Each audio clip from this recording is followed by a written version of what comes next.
नमस्कार प्रेक्षकांनो, तुमचं स्वागत आहे आपल्या चॅनलमध्ये. अखेर अर्जुनने रविराजला न्याय मिळवून दिलाच. अर्जुनने महिपतला चांगलाच कोंडीत पकडला. साक्षीचं सत्य कोर्टात सांगेन असं दिसल्यावर महिपत लगेचच सगळं सत्य सांगतो आणि कबूल करतो. हे ऐकून तर नागराज चांगलाच शॉक होतो. तर नागराजला आता पोलिसांनी अटक केली तर नागराजचा आता चांगलाच तिळपापड होत असतो. अर्जुन सायली सगळेच बाहेर उभे असतात. सगळेच खूपच खुश असतात. तर पोलीस नागराजला बाहेर घेऊन येतात. तर लगेचच नागराज अर्जुनला बोलतो, अर्जुन जास्तच हवेत उडू नको. तो सायलीकडे बघूनच म्हणतो, एक सत्य तुमच्या डोळ्यासमोर आहे, पण तुम्हाला माहीत नाही. हे ऐकून तर अर्जुन सायली चांगले शॉक होतात आणि नागराजकडे बघतात.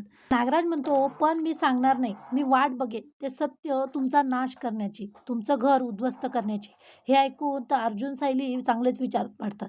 पण नागराजने आता अर्जुन सायलीला हे चांगलीच हिंट दिली, त्यामुळे ते तरी आता शांत बसणार नाही. नक्कीच सत्य शोधून काढतील आणि खऱ्या तन्वीचा शोध लवकरच लागेल. तर असेच व्हिडिओ बघण्यासाठी प्लीज आपल्या व्हिडिओला लाईक करा आणि चॅनलला सबस्क्राईब करा.